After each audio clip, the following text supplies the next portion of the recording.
ওই নামাজি ব্যক্তির কবর থেকে আযাবের ফেরেশতাকে হটায় দেওয়া হবে।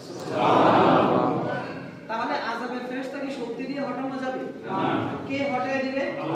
আল্লাহ। কিসের মাধ্যমে? এই নামাজ যথাযথ আদায় করার কারণে। মোহতারাম হাজিরিন, পরবর্তীতে আখিরাতে যখন আমরা আল্লাহর সামনে দাঁড়াবো তখন আল্লাহ তাআলা আমাদের আমলনামা ডান হাতে দিবেন। কোথায় দিবেন? যার আমলনামা ডান হাতে সে জান্নাতি, বলেন সুবহানাল্লাহ। যার আমলনামা বাম হাতে সে জাহান্নামী। মোহতারাম হাজিরিন, পরকালে তৃতীয় নম্বর যে পুরস্কার সেটা হচ্ছে ফুলসিরাতের রাস্তা আল্লাহ তাআলা পার করে দিবেন। সুবহানাল্লাহ। ফুলসিরাতের রাস্তা কি আমাদের কাঁচরা আর গুলিস্তানের মতো ফাইবার মতো চওড়া হবে? না। হাদিসের ভাষ্য মতে ফুলসিরাতের রাস্তা হবে চুলের থেকেও চিকন, হীরার চেয়েও বেশি ধার, আর যেটার তলে অবস্থান থাকবে জাহান্নামের আগুন।